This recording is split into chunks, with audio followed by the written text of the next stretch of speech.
الرحمن الرحیم۔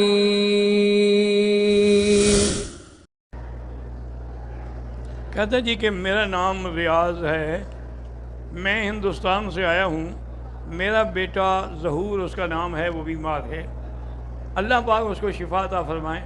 اللہم اشفنا واشف مرضانا ومرضى المسلمین، اللہم مذہب الباس رب الناس انت شافی لا شفاء الا شفاؤک شفاؤک لا یغادر سقما۔ یہ دعا بھی پڑھا کریں اور سورۃ فاتحہ پڑھ کے دم کیا کریں، پانی پہ بھی دم کر کے پلایا کریں، اللہ شفا عطا فرمائیں گے۔ قاری محمد اشرف کی والدہ بیمار ہیں، اللہ شفا عطا فرمائیں۔ کچھ نوجوان عمرے پہ آئے ہیں کشمیر سے، تو دعا کریں۔ میرا خیال ہے کہ کوئی ایسا بھی مسلمان نہیں ہوگا کہ جو کشمیر کے لیے دعا نہ کرتا ہو۔ وہ چونکہ ہمارے بھائی ہیں، ہمارا حصہ ہیں، ہمارا جگر ہے، ہمارا ٹکڑا ہے، اور ان پر جو مظالم اور ظلم ہو رہا ہے اس کی تاریخ میں کوئی مثال نہیں۔ یہ مودی جو ہے یہ تو ہٹلر کا بھی باپ نکلا ہے۔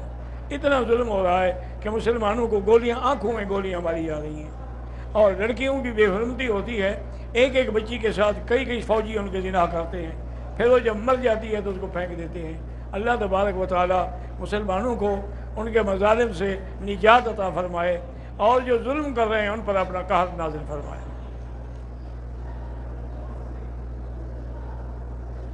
کہتے ہیں جی کہ عمرے کے ختم ہونے کے بعد میرا بھائی افضل تو یہ ہے کہ اس طرح پھروائیں، کیونکہ یہ قرآن کا مسئلہ ہے کہ مولویوں کا مسئلہ نہیں ہے۔ محلقین رؤوسکم ومقصرین، حلق کرانے والے اور تقصیر کرانے والے، تو حلق کرانے والوں کا ذکر پہلے ہے، قصر کرانے والوں کا ذکر بعد میں ہے۔ لیکن اگر کوئی حلق نہ کرائے اور قصر کرانا چاہے تو اس کے لیے بھی کم سے کم 1/4 حصہ بال جو ہیں وہ کٹ جائیں، تو پھر تو اس کا وہ احرام ٹھیک کھل جائے گا۔ اگر ایسے چٹکی چٹکی کاٹ لی ہے پھر دم پڑ جائے گی، پھر اس کو اپنا قصر نہیں کہتے۔ اور ایک قصر کا طریقہ ہے کہ اگر کسی کے مثلاً بال لمبے ہیں تو لمبے بالوں کو سیدھا کر کے جہاں بال ختم ہوتے ہیں نا وہاں نیچے اتنا کاٹ لے تو سب کے سر کٹ جائیں گے، تو تب بھی حلق ہو جائے گا۔ تو بہرحال یہی افضل یہی ہے کہ سر منڈائیں۔ عمرے حج پر ہم حلق کرتے ہیں، حلاق صابن یا شیمپو استعمال کرتے ہیں، اگر اس میں خوشبو ہوتی ہے تو بہرحال دم تو نہیں پڑے گی کہ فوراً دھو دیا جاتا ہے، اتار دیا جاتا ہے، لیکن صدقہ دینا پڑے گا۔ اور افضل یہ ہے کہ جب حجام کے پاس بیٹھیں اس کو کہیں بھی سادہ پانی لگانا، کوئی خوشبو والا شیمپو یا صابن نہیں لگانا۔ اگر تم نے ایسی حرکت کر دی ہے تو ہم کسی اور کے پاس چلے جاتے ہیں۔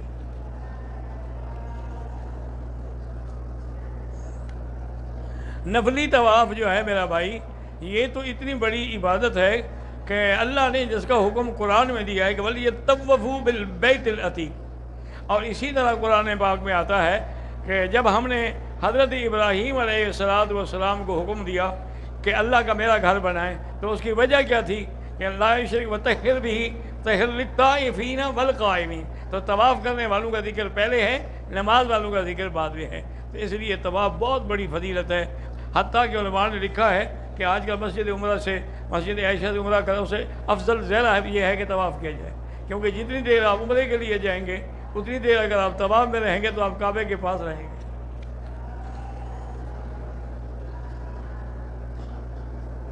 میرے بچے کی عمر 5 سال ہے، وہ بولنے میں کمزور ہے، بھائی اس کے لیے علاج وہی ہے سورۃ فاتحہ اور اللہ کے قرآن کی آیت رب اشرح لی صدری ویسر لی امری واحلل عقدۃ من لسانی یفقہوا قولی رب زدنی علما۔ یہ آیت پڑھ کے دم کر کے پانی پہ پلایا کریں۔ جمعہ کے دن درود شریف پڑھنا افضل ہے یا باقی اورات؟ درود پڑھنا افضل ہے جمعہ کے، چونکہ جمعہ کے دن کا درود جو ہے وہ خود حضور پاک نے فرمایا کہ پڑھا کرو۔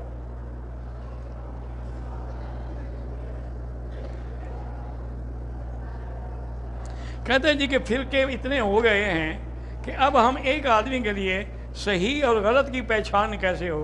آپ گھڑیاں پہچان لیتے ہیں، کپڑے پہچان لیتے ہیں، فرقوں کا آپ کو پتہ نہیں لگتا۔ یہ سب بہانہ ہے، ورنہ ہر آدمی جانتا ہے کہ کون حق پہ ہے اور کون غلطی پہ ہے، کیونکہ جو لوگ اللہ کے قرآن اور حضور کی سنت کے تابع ہیں وہ حق پہ ہیں، اور جو لوگ اس سے ہٹے ہوئے ہیں اس کا مطلب یہ ہے کہ وہ حق پہ نہیں ہیں۔ جن کو صحابہ سے محبت نہیں بغض ہے وہ حق پہ نہیں ہے، اہل بیت سے محبت نہیں بغض ہے وہ حق پہ نہیں ہے۔ تو ایسے فرقوں سے اپنے آپ کو بچا کے رکھیں۔ باقی قرآن کا ترجمہ جو ہے پڑھیں تو کتنے میرا بھائی گزارش یہ ہے کہ ترجمے ہر زبان میں ہو چکے ہیں، لیکن ہمارے نظروں میں جو آسان ترجمہ ہے وہ معارف القرآن ہے مفتی محمد شفیع صاحب رحمۃ اللہ علیہ کا۔ آسان بھی ہے اور تفصیل بھی ہے کہ ایک عام آدمی بھی بات سمجھ لیتا ہے۔ بہرحال اس میں بھی آپ یہ کیا کریں کہ کسی بدعتی کا، کسی خارجی کا، کسی قادیانی کا ترجمہ نہ پڑھا کریں۔ عورت کو اگر ایام شروع ہو جائیں تو عمرہ نہیں کر سکتی جب تک ایام ہے، ایام سے پاک ہو تو عمرہ کرے گی، نہیں تو اللہ کی مرضی چلی جائے۔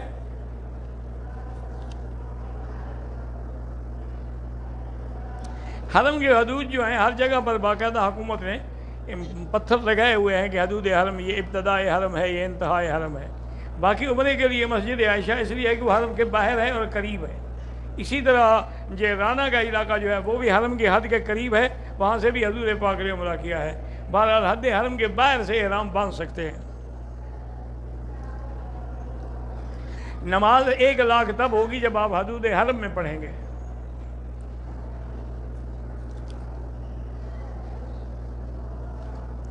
عمرے کی نیت کر لی، 2 چادریں باندھی ہوئی ہیں، کسی ضرورت کے تابع اوپر والی چادر ہم دور کر سکتے ہیں، ایک چادر میں بھی عمرہ ہو سکتا ہے۔ صحابہ کے پاس کون سی چادریں تھیں؟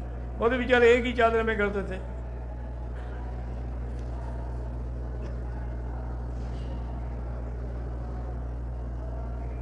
بہرحال علماء جو ہیں صحیح معنی میں وہ اولیاء اللہ ہیں۔ اللہ کا ولی ہوتا وہی ہے جو اللہ کے دین پہ چلنے والا ہو۔ وسوسے کا علاج یہ ہے کہ آخری صورتیں جو ہیں قل اعوذ بالفلق، قل اعوذ بالناس، ہر نماز کے بعد 3 دفعہ پڑھ کے پورے ہاتھوں پہ دم کر کے بدن پہ پھیرا کریں۔ بہرحال ٹیلی ویژن میں اگر کوئی کعبے کو دیکھ رہا ہے، بہرحال ٹیلی ویژن میں اور کوئی چیز بھی دیکھ رہے ہیں، عورتوں کا یا مردوں کا تصویر نہ ہو، باقی اگر مکہ دکھا رہے ہیں، اذان دکھا رہے ہیں تو اچھی بات ہے۔ اگر موقع ملے طواف میں تو ہر دفعہ ہاتھ لگائیں حجر اسود کو اور رکن یمانی کو۔ اگر موقع نہ ملے تو رکن یمانی پر تو اشارے کی ضرورت بھی نہیں ہے، لیکن حجر اسود پر اشارہ کریں۔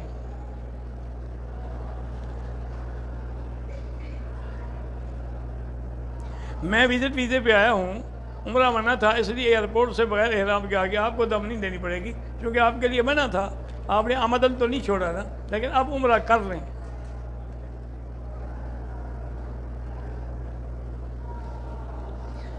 ایک آدمی حج پہ جا رہا ہے اور وہ اس کے پاس قربانی کے پیسے نہیں ہیں، اگر حج افراد ہے تو قربانی ضروری نہیں ہے، اور اگر حج قران ہے یا تمتع ہے پھر بکری رکھنا ضروری ہوتی ہے۔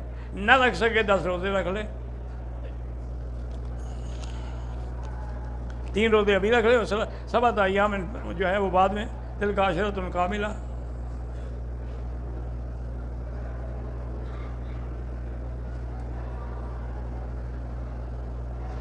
میں نے گاؤں میں رہتا ہوں، وہاں مسلم لوگ بھی رہتے ہیں، 2 دیوبندی بھی بریلوی بھی۔ میں نے پتہ نہیں کیا کہتا ہے گھر کیا تھا، بریلوی آئے دیوبندی نہیں آئے۔ میں نے آپ کیوں نہیں آئے؟ تو انہوں نے کہا کہ بریلوی آئے ہم نہیں آئے، دیوبندی کے پیسے ہم نے دیے۔ مجھے نہیں سمجھا آپ نے کیا لکھا ہے، بریلوی آئے دیوبندی، تو کھانے کی چیز ہو تو بریلوی ہی آئے گا، ہم کیوں آئیں؟ حلوے کے لیے اللہ نے ان کو پیدا کیا ہے۔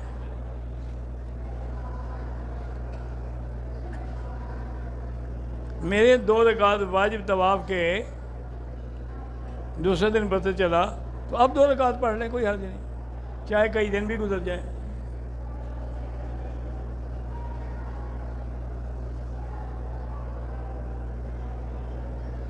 یہ ہے کہ 2-3 دن کے لیے بیوی کو چھوڑ دو، حلالہ ہو جائے گا، غلط بات ہے۔ اس کا باقاعدہ نکاح ہو، وہ اس کی بیوی بنے اور وہ اس کے گھر میں رہے اور اس کو میاں بیوی کے طور پہ استعمال بھی کرے، پھر اپنی مرضی سے چھوڑے۔ یہ نہیں کہ پہلے طے کر لو کہ بھئی اتنا پیسے دیں گے، رات تم رکھ لو، کل چھوڑ دینا۔ یہ تو پھر گھوڑا کرایہ پہ لینا ہوا، حلالہ تو نہ ہوا۔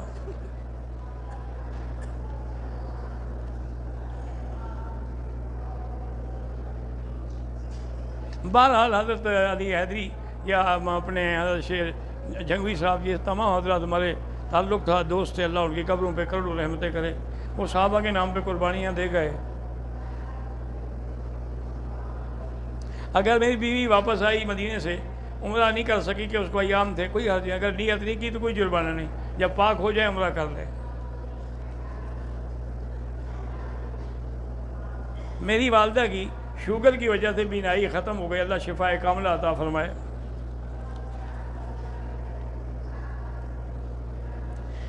ہمارے بچے ہیں، ایک کا نام حارث ہے اور ایک کا نام دانیال ہے، اللہ امتحان میں کامیاب کرے، اللہ ہر مسلمان کے بچوں کو امتحان میں کامیاب کرے۔ اگر کسی نے اپنی بیوی کو کسی دوسرے بندے کے ساتھ ناجائز تعلق میں دیکھا ہے تو اچھی بات ہے کہ طلاق دے دے، جان چھوڑائے، ایسی گندی عورت کو گھر میں رکھنے کا کیا فائدہ۔ لیکن اگر تم برداشت کر سکتے ہو تو پھر وہ توبہ کر لے کہ آئندہ میں گناہ نہیں کروں گی۔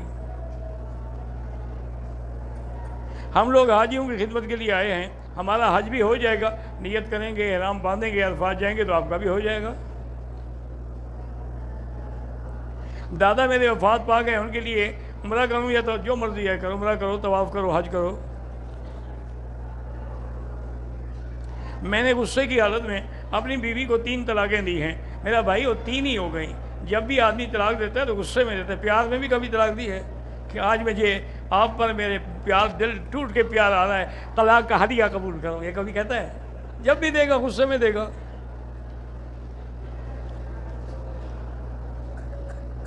کہتے ہیں جی کہ میرا تعلق پاکستان سے ہے، میرے دل کی وہ کیفیت پیدا نہیں ہو رہی جو ہونی چاہیے، اللہ کا ذکر زیادہ کریں، درود شریف زیادہ پڑھیں تنہا بیٹھ کر۔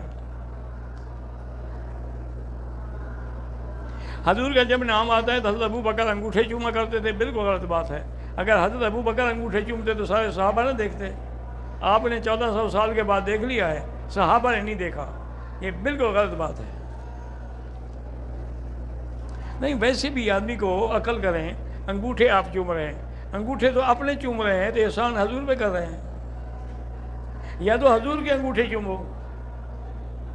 بھائی حضور کا نام آیا، انگوٹھے آپ نے چوم، تو انگوٹھے تو آپ اپنے چوم رہے ہیں۔ ثواب تو تب ہے جب درود پڑھو گے اللہم صلی علی سیدنا محمد۔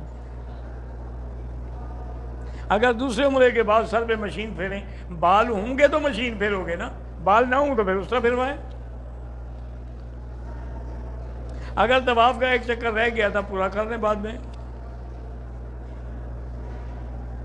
کچھ لوگ کہتے ہیں کہ حضرت امیر معاویہ نے یزید کو خلیفہ بنا کے غلطی کی، بہرحال گزارش یہ ہے کہ جب انہوں نے خلیفہ بنایا تھا تو یزید ٹھیک تھا، اگر بعد میں کچھ تبدیلیاں اس میں آئی ہیں تو اس کا ذمہ دار حضرت امیر معاویہ تو نہیں ہے۔ احرام باندھ کے طواف کر سکتے ہیں، احرام کی ضرورت ہی نہیں ہے طواف میں، باقی جانے کے لیے ایک بہانہ بنانا ہے تو یہ الگ بات ہے۔ ربنا تقبل منا انک انت السمیع العلیم وتب علینا انک انت التواب الرحیم۔ یا اللہ یا رحمان یا رحیم یا حی یا قیوم یا ذا الجلال والاکرام، یا الہی الہنا الہ کل شیء، الہا واحدا لا الہ الا انت، اللہم انت المیسر لکل عسیر وانت علی کل شیء قدیر۔ اللہم یسر امورنا وامور اولادنا وبناتنا وامور المسلمین برحمتک یا ارحم الراحمین۔ یا اللہ تمام آنے والوں کی حاضری قبول فرما، یا اللہ تمام آنے والوں کا عمرہ حج قبول فرما، یا الہ العالمین تمام آنے والوں کو اپنے دین کی سچی محبت نصیب فرما، صراط مستقیم نصیب فرما، ہر باطل فرقے کے فتنے سے محفوظ فرما۔ ربنا تقبل منا انک انت السمیع العلیم وتب علینا انک انت التواب الرحیم، وصلی اللہ تعالی علی خیر خلقہ سیدنا محمد وعلی آلہ وصحبہ اجمعین۔